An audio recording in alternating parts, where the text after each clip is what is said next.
Welcome to the Grief Pie Podcast. This is a show where we motivate and inspire men to share their grief one bite at a time.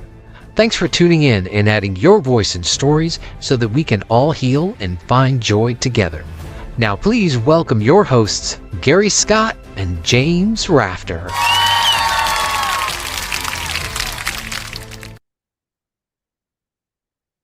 Why is it so damn difficult and frustrating to get the health care and the services that we need? Why do we have to fight so much to get the treatment that we need? What's the problem with all this stuff? It's so damn frustrating. So, with that being said, welcome to another episode of Grief Pie. And as you could probably tell by that opening, today's episode is on. We don't want to beat up the insurance companies and the healthcare and the doctors, but we're going to do anyways. So, as we're going to. My expert, I had to bring in an expert witness for insurance, who happens to be one of the top insurance guys. But we're not going to get into that type of thing. But my buddy, my brother, the new kitten, the new love of my life, Jim Rafter. Jimmy, what do we want to do with this one? God, we could go on forever with this one. We have a lot of content. We'll try to be fair, honest, but we are definitely gonna throw a bitch fit for about 45 minutes. And remember, this is our experience. Now, this is my experience with April, and this is Jim's experience with Jennifer. So that's my disclosure. This is not a blanket statement on the entire medical profession. Okay, no. I said the disclaimer. Now let's beat the shit out of them. That's just, I'm gonna have, if you ever saw the movie White Chicks, I'm gonna have a bitch fit like you have never seen in your life. Do not make me take off my earrings. Don't make me take off my earrings. As we do our bitch fit, we'll have a little bit more fun than our last. You go, Buster Douglas. You tear into Mike Tyson. You go, Buster Douglas. I'll just shut up. Sit here. You want me to fire this thing off? Yes. All right. Well, my first, and we'll lay these down as the BFs. So I got BF1. Okay. And I had very, very, very good insurance. Which I was very thankful for. And so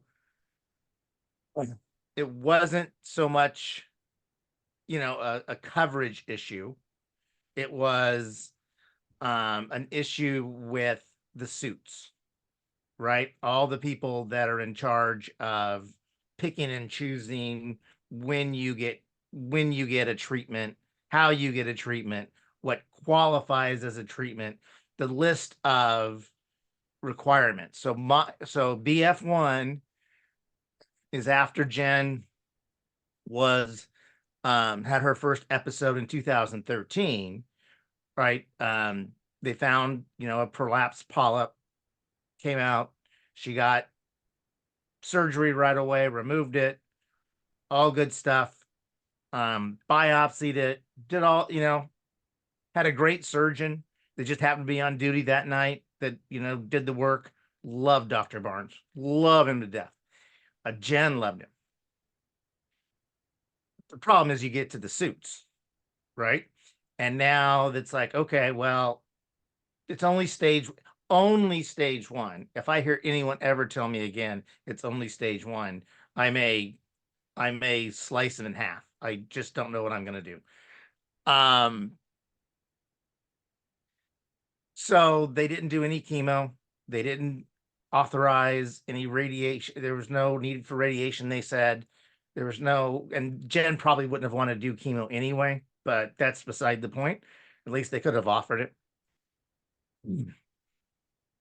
But we get into the plan where it's like, all right, you're going to go in and have a colonoscopy every year for 5 years.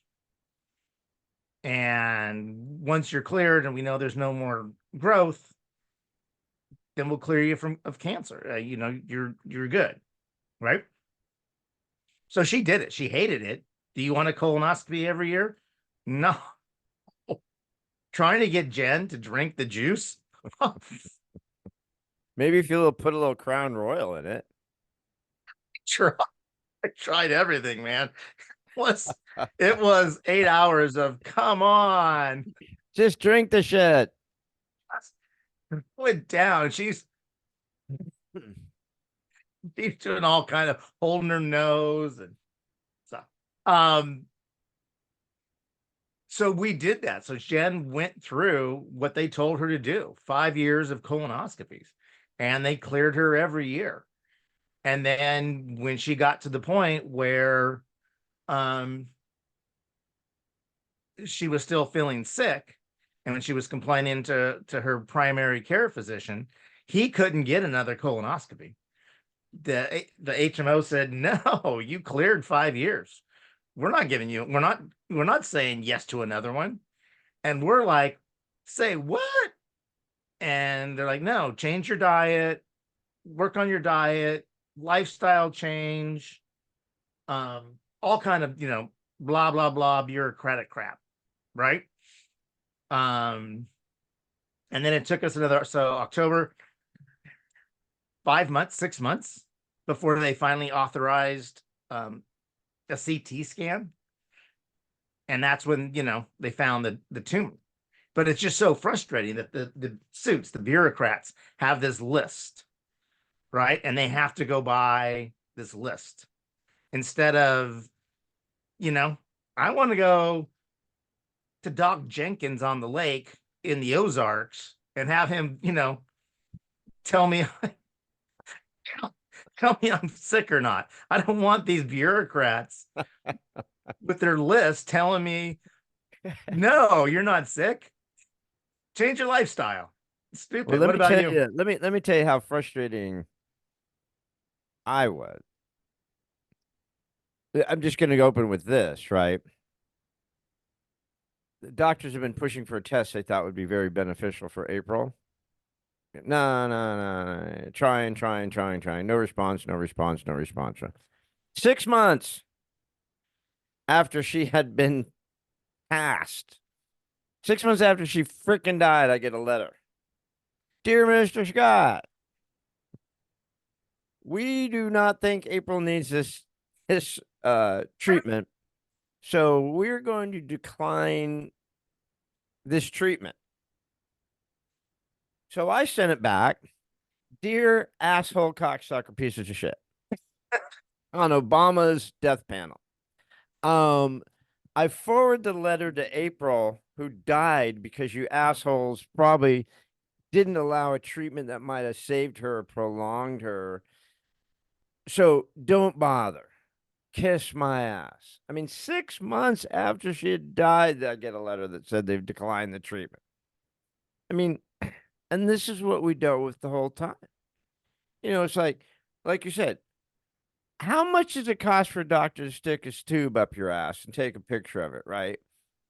You know what I'm saying? I mean, you can't approve another colonoscopy. The woman can't poop, right? She's suffering. She's in pain. It's like April.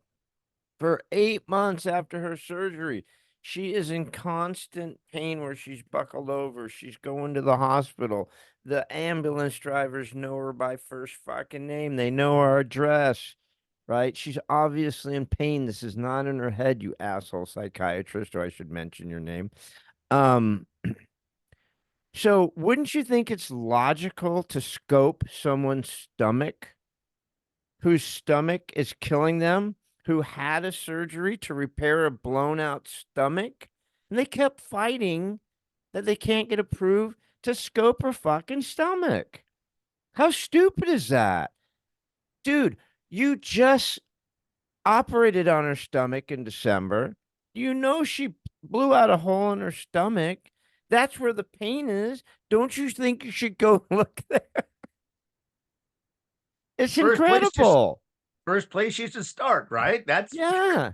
Instead of sending in a fucking psychologist who's a douchebag, psychiatrist, whatever it is, to tell us that our marriage is bad and that's why she's having stomach pain. Oh, yeah. Well, I never even reached out to him when they diagnosed her with stage 4 stomach cancer to tell him, yeah, oh, by the way, your marriage issues are in her stomach and your head's up your ass. So go fuck yourself. God, that guy pissed me. Obviously, 12 years later, I'm still not happy. Okay. um my BF2. Sorry, I digress. No. We're gonna flip flop back and forth on our BFs, or bitch fits. So once they found the tumor, right, and she couldn't poop, and they're like, "Well, this thing's plugging up. You can't poop because you got a softball in your rectum." Duh, So been telling you that, you jackwads. so they're like, so then we go meet with a surgeon, and I'm not going to bring up his name. One of the worst people I've ever met in my life. I just he needs to not ever wear a white coat with his little pretty name stenciled on it and all his bullshit. Hate this dude. Hate him more than you will ever know. He's probably the surgeon who operated on April, but I'll We get could into talk about it offline. Yeah. Just a arrogant douchebag, and I'm going to tell you the story. And so we were able to get her in to do the emergency ostomy procedure, right? So that she could actually have a little bit of, you know, freedom and not feel like she can't poop every day. So she has the ostomy, and then we go through the process after surgery and the hospital stay of learning how to live with it and whatever. But then he's still our surgeon, so we've got to continue to go back to him, and he's monitoring, the tumor and Jen. Meanwhile, we're going through. Um, we finally got into radiation. For some reason, oncology pooped themselves and couldn't get us into chemo right away. Um, Maybe because of the surgery. I don't know what the deal was, but her counts might not have been right or something like that. There's always something. so it was radiation first before they even thought about chemo, right? And I'm like, Well, well, that doesn't make radiation, in their defense, so haven't been there. Radiation will shrink the tumor, chemo will not. So they might have correct. been just saying, let's try to shrink the tumor so we And can, and you know. and I get that. Again, I go back and relive this all the time, but it's the radiation that put her into septic shock, and no one will admit to that. Um, but to my point on this a-hole jackass surgeon, Ah. we go in for one of our visits, and Jen's losing weight. She's not eating. Again, she's not feeling good. She's gone through radiation. She's fighting a tough fight. And he just looks at her it's a Wednesday appointment. And he's doing rounds with an intern. So he's playing, Dr. Kildare and showing off and, you know, look what I know. And, he wants to do, an anal exam. And Jen's like, I don't want anything. It hurts. I hurt. And he's like, well, I gotta do this. And so she lets him do it. And he's showing off to this, young gal. And we could see in his eyes that he felt something weird in there. And what he felt was the abscess. I know to this day, no one will admit it, no one will say it, but he felt the abscess because he felt like he kind of mentioned, like, to her, not to Jen, to the intern, there's maybe a second tumor in there or something. We'll have to look at it at some point. So I know it's in the notes somewhere because everyone's taking down notes. To this day, now I know what it was. It was the abscess that caused the septic shock because that was a Wednesday, and on Sunday Jen's in emergency fighting for her life in septic shock. And this a-hole, right, surgeon could have put her in the hospital on Wednesday and said, let's take a look. but he didn't. He said, go home, eat, exercise, build up your strength, and get your weight on. And Jen's like, just hurt. And and at this point, I'm wheeling Jen around in wheelchairs, right? She's not walking. She's in wheelchairs trying to get up and down, you know, these doctors' offices.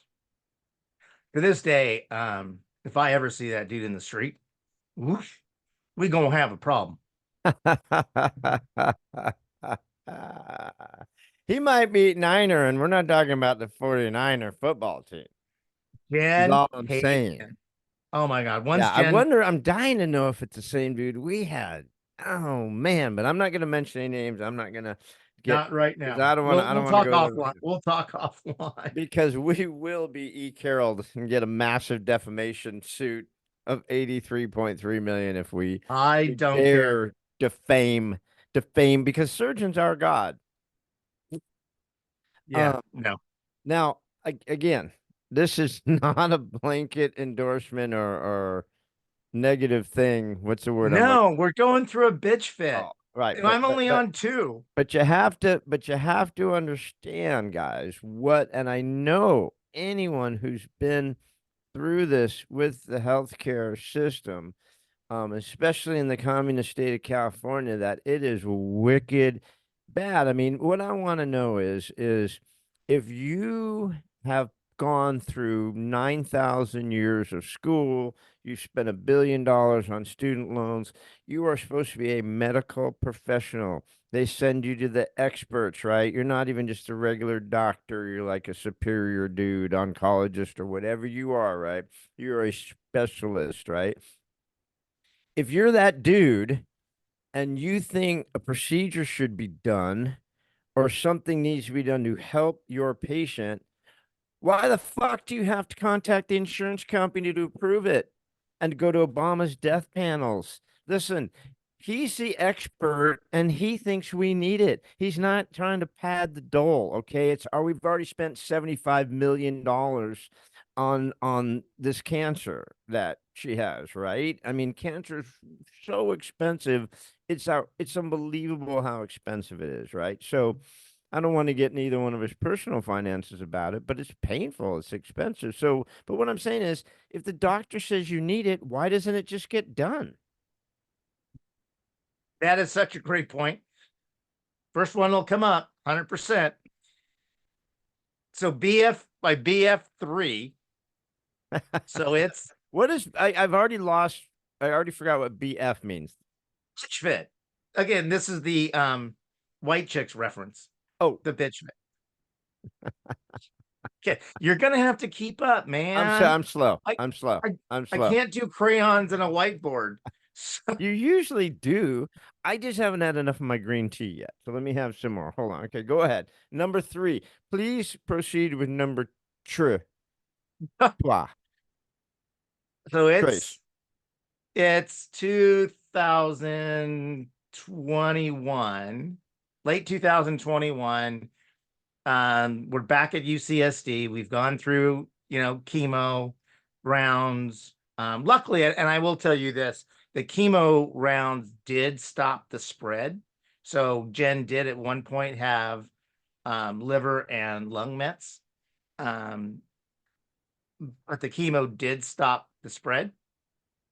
Wow. So the oncologist was really happy with that. They just could never get to the Do you tumor. remember, did she have cisplatin? Or do you remember what kind of chemo she had? I had cisplatin. Fall Fox 4. I don't know. Sounded like a fighter call sign. Fox 4. I don't know. Shoot your missiles. I don't know. I think it was Full Fox or something like that. She had some pretty heavy stuff. So she had already gone through radiation once. So then the oncologist is like, at a UCSD, he's like, hey, there's this new experimental radiation that, because she couldn't have radiation again, right? At the same spot. They won't, because they've already destroyed all the tissues going in to the same spot. So he's like, well, there's this new radiation technique out there that it'll go in through her back and it penetrates differently and It doesn't destroy the tissues. Is that the proton? Yeah. Proton Yeah. thing? Yeah. I couldn't Yeah. get that. Yeah. I wanted that. Well, so I'm like, I'll do whatever, right? If you think it's going to help and we can't get this tumor with chemo and we think this is going to help, let's do it. And so they put it through the HMO, and the HMO said, no, negatory, good buddy. That's experimental and we're not covering it. And I'm like, fucking suits, bureaucrats. Um, so then the radiation, that the company that did it out of San Diego, said, well, what do you want to do? I'm like, well, how much is it? And they're like, well, it's 25 grand. I'm like, shit. And they're like, tell you what, we'll do it for 10. And I'm like, sold. So I paid the 10 grand out of pocket. Didn't help, didn't do a damn thing. 2 weeks after we finished that radiation and they saw the scan, they're like, the oncologist was like, yeah, you got 12 months. We didn't get it. And I'm like, do I get a refund? Do I get I get a refund. Buy one, get one free. So that's when they gave you the 12 months? Right after that? yeah, what was it, late January of 2022? After that, they tried that and it didn't, and you're just on pins and needles, right? You're like, okay, did we get it? Did we make a spark, right? Did we? And they came back and said, no, it's growing. And you got 12 months. What's it like? I mean, we freaking never got a countdown. And I go back and forth in my little brain when I lay awake at night, which I always do because you and I don't sleep. And I wonder, is it better to have a countdown or is it better to not have the countdown? They freaking, even towards the end, when they must have known that she had a very short time left, no one ever said to me, hey, man, she might not make it to the week. They said that to my buddy Jeff, my man husband Jeff. They said, you've got a week, and he made it a week. I don't know how they knew that. And so when they said to you guys, you've got 12 months, I mean, what on earth is that like? That's pretty, that is it's brutal news. Um, Again, I think we've talked about this before with Jen. That was not just news, it was a challenge. So if they said 12 months, she was like, okay, well, I can do 18. Um, I got your 12 months right here, and I raise you to 18. the one thing they really didn't, and I wish they would have explained a little bit more in detail from and I loved our oncologist out of UCSD. He was and Jen loved him. Great guy. And I could not imagine being a guy that, has to lose half his patients all the time. So, he was a great oncologist. I just wish he would have been more upfront on the pain aspect with this type of cancer that Jen had, because the pain is excruciating, and we talked about it where she had to go, cut nerves and, on tons of different medications and Now, pain meds. because we're on medicine and the douchebags that run the medical decisions and stuff like that, did they fight her on the pain stuff? Oh, okay. You want to do a bit? Okay, BF4. Are we on Yeah. BF4? Yes. Yeah, that was 3. So now we can get into the pharmaceutical companies Huh. and their bullshit effing fucking crap. What they've done to the world is none of them should ever. If I see one in heaven someday, I'm just gonna just walk away from heaven. They're the most horrible people ever in the world. They've developed drugs that all you do is need more drugs.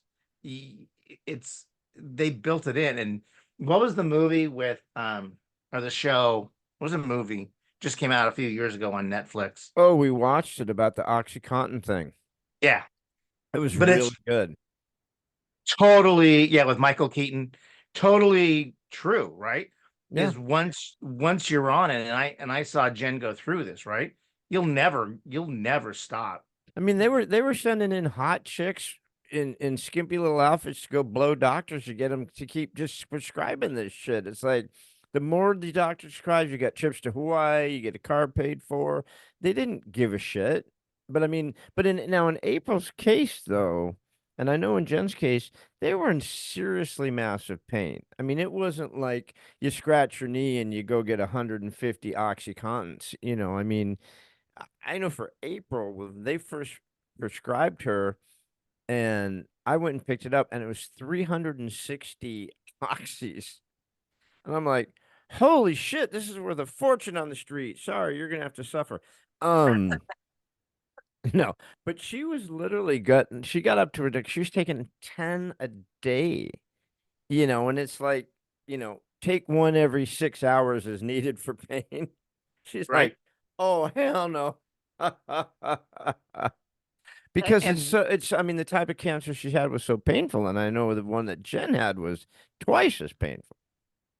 right, and at some point you would think these smart scientists, air quotes, could figure out how not to make these things so addictive, and that you can take a few for the pain and not have to take double your amount a month from now.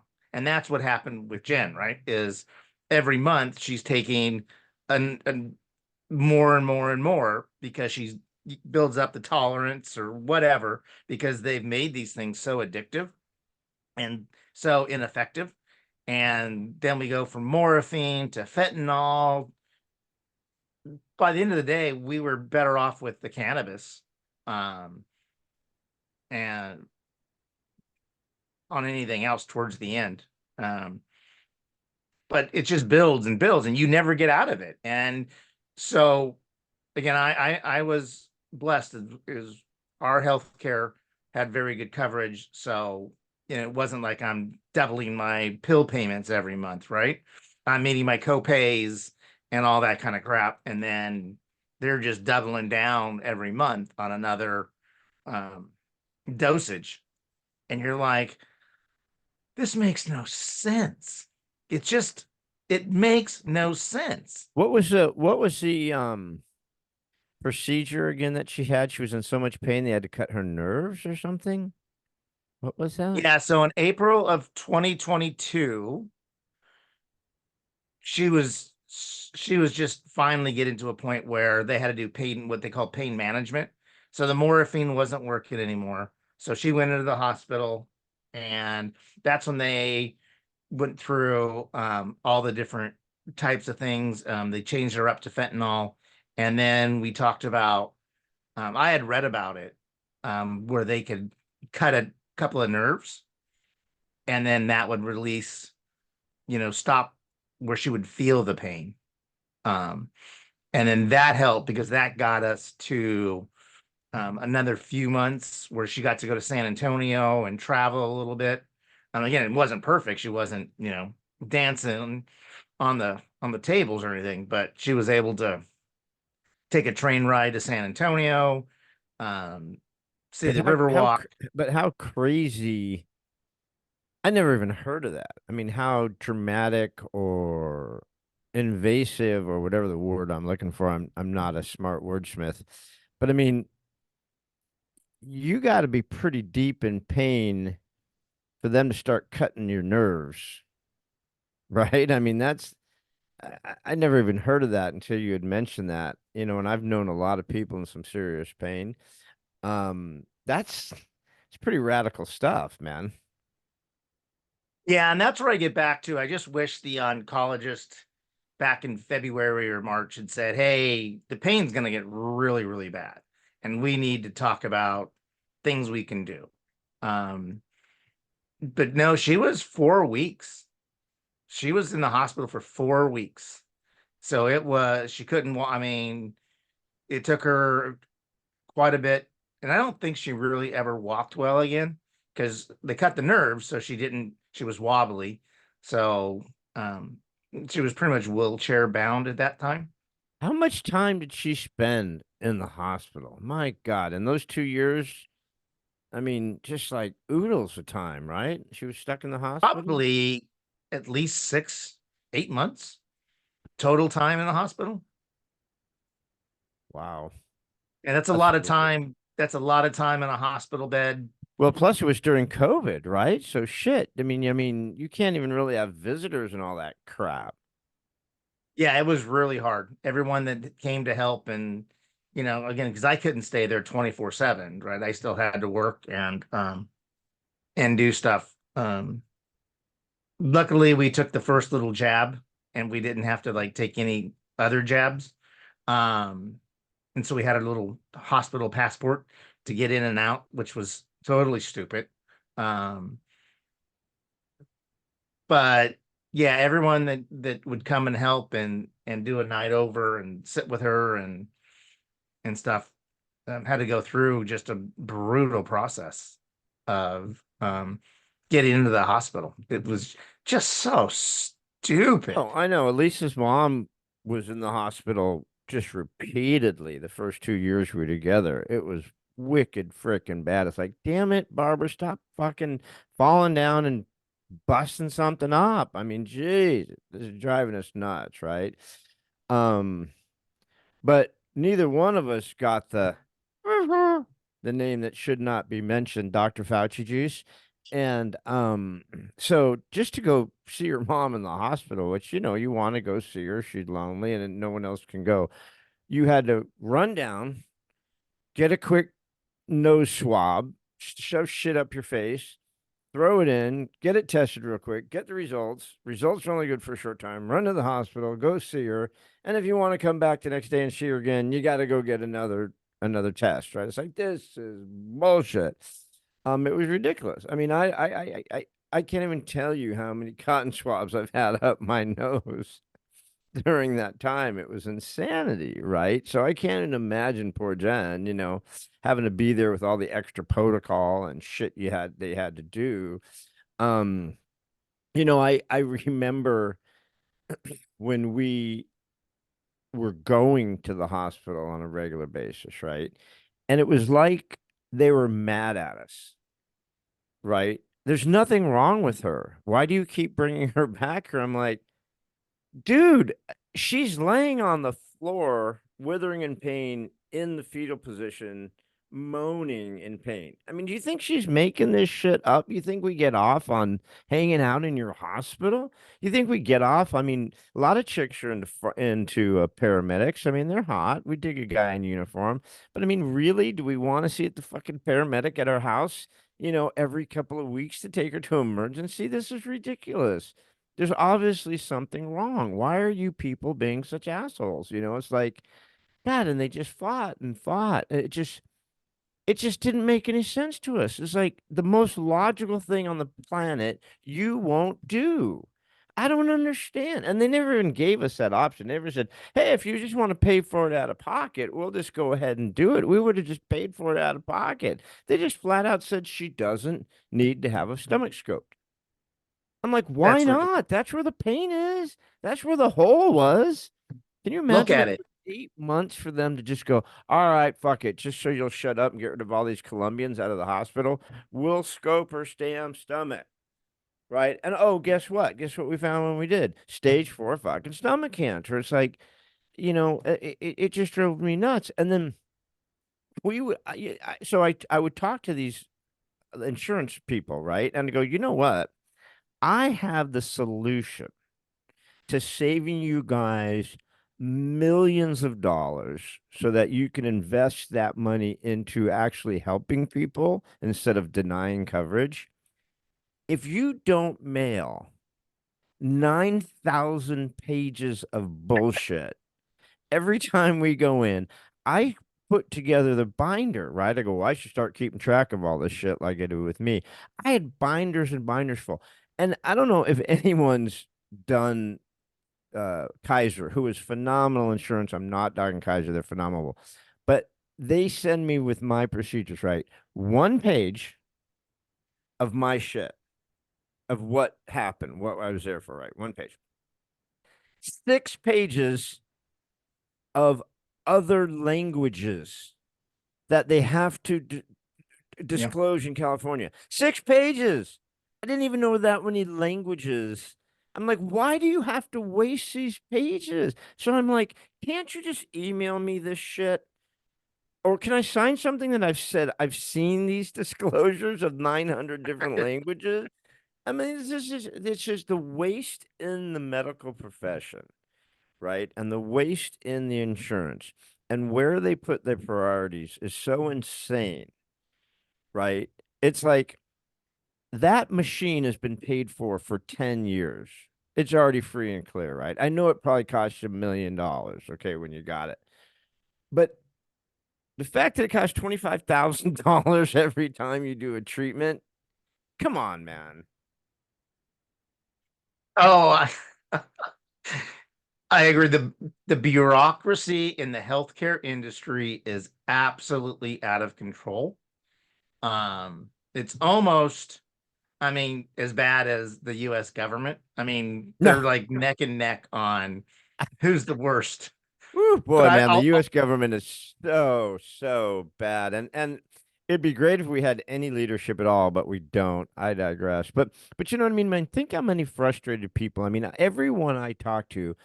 I mean, now for my treatment, I have to say, Dr. Carolyn Barnes at Genesis Radiation is amazing. Dr. Jew, surgeon at Kaiser, the man is incredible. There are some wonderful doctors out there. And like we said, the hospice people, those people are beyond angels, the hospice people. The people the nurses who administer the chemo, when I was getting my chemo, and then when April was getting her chemo into every treatment, they're angels, man. They're miracles. But overall, the healthcare is just so fucked up and so burdensome and so horrible and so expensive that it's mind-boggling that we can't figure this shit out. yeah, so I'm gonna give you my last BF of the night. Um, and I agree with you. So I met Not that so we many. couldn't go on for like 10 Oh, hours on this, but we won't. All I'm right. gonna stop at 5 BFs. But um, so once we got to UCSD, right? They're like, okay, we need to get you admitted to the hospital and evaluated. I'm like, okay. And back in the day, right? Well, then you would schedule to go in and, you had an appointment and they had rooms ready. I mean, it was like getting ready to go to the Hilton, right? No, again, UCSD was amazing. Everyone there was amazing. The boots on the ground were amazing. I'm talking about the bureaucrats and the people that run these hospitals that are just the douchebags that um we're like, okay, so when are we scheduled to go into what's our schedule date? And they're like, no, you just go to an emergency and get admitted through emergency. That's how you do it. And I'm like, well, that's ridiculous. And they're like, well, that's the only way to get you up into a room. It's madness. That's And insanity. so you go in. So, and they're like, here's the deal. Just don't go on a Friday because Okay, I'll just make sure I'm not dying on a Friday. that's when all the gunshot wounds and dumbasses are. I, so so You did go you in on a, did you actually have to go through that whole dog and pony show? Like, all right, let's yeah, check into emergency. Let's do this. Wheel yeah, her in, as if they didn't more know than fucking who Jen was because she'd been there forever. right, more than once. And so what's funny is you go into emergency, and we'd go in on a Monday because that's the quiet day. But you go in, and there's only like 4 or 5 people in the waiting room, and you're like, oh, this shouldn't be too bad. And then eventually, 2 hours later, you go into the hallway, and they're lined up. They don't have any emergency rooms. They're lined up on gurneys. I take my mom into the emergency, right? She had fallen down and something was all messed up. And like, oh shit, we gotta take you into the emergency, right? So I take her in. And they go, well, we'll take her back now, but you can't come back, right? Because of all this shit. I'm like, all right. So I get a call that says, you get a call that says, we've lost your mom. Now, my initial thinking is my mom, knowing my mom, and you know my mom, right? My mom got Walked up, away. said, fuck this shit, and got up and just left and said, I'm fine. I'm leaving, and walked home. So I'm trying to call her. I can't reach her. So back to the hospital, right? Go back. And she's sitting in the waiting room in the emergency. I'm like, why are you back? Why are you here? You're supposed to be, you were back there. They had you in the, they go, Sonny, they got me sitting in the hallway. I was freezing cold. I've been sitting there forever with all these sick people coughing on me. These chairs are more comfortable. I just came back out here. I go, why didn't you tell somebody? Because they're looking for you. I know you would think they'd go into the, just to see if she wandered out there, right? No, they're looking in the inside. I go, they're looking for you. What the hell's the matter with you? You can't just wander off. But they lost an 87-year-old woman. It's just craziness, right? It's just man. I have one more thought though, because something You was hit it.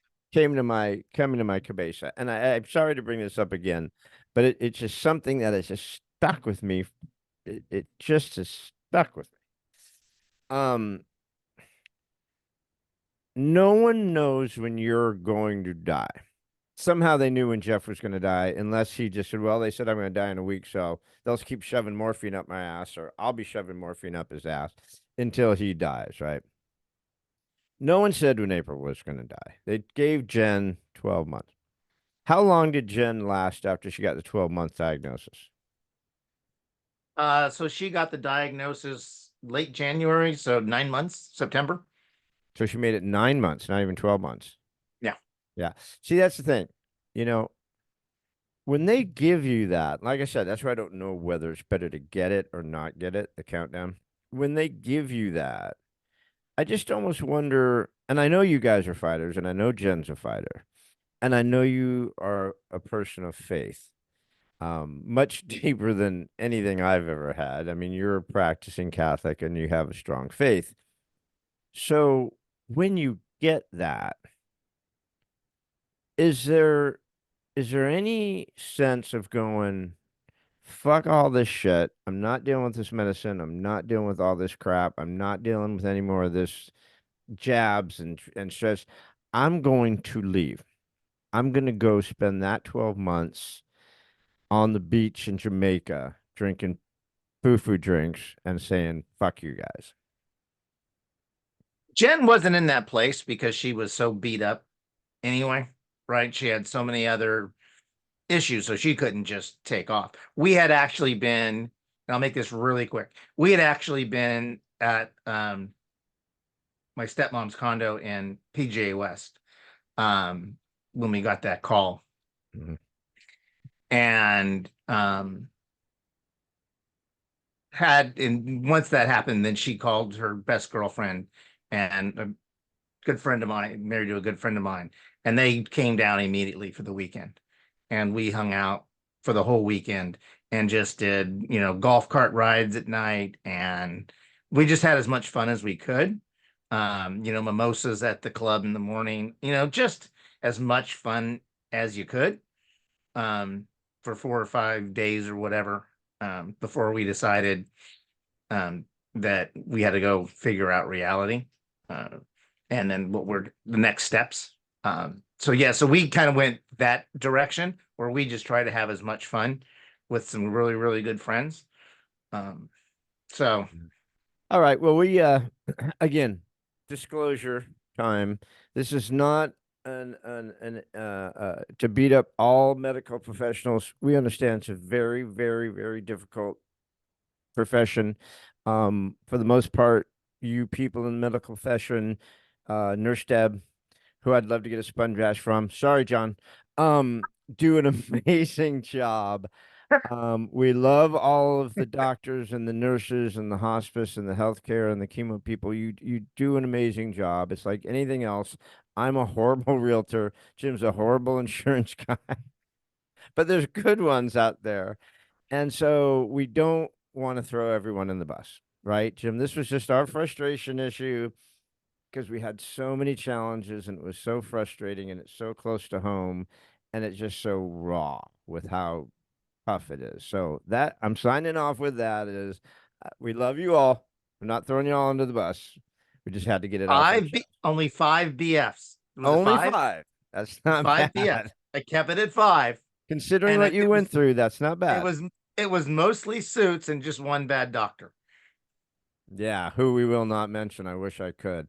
All right, buddy. So I love you. Thank you for this. Listen, everybody, please reach out to us. We'd love to hear your story, whether it's about this, whether it's about grief, loss of a spouse, divorce, death, children. And just reach out. We'd love to hear from you guys.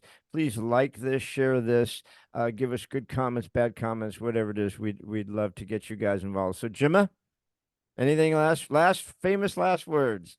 No, we're gonna pass it Wherever you are. to you. All right, Send guys. us So off. remember, please come back for the next episode of Grief Pie. 2 guys sharing grief, one bite at a time. Love you, Love you. Gemma. I'll see you on the other side, man. This has been our weekly broadcast, brought to you by the Grief Podcast Studios. We can be found in audio-only format on all the popular podcasting platforms. Remember to like and subscribe and to hit that alert button so you don't miss any episodes. Thanks again, and until next time, treat yourself gently. And don't bite off more than you can chew. Healing is a process.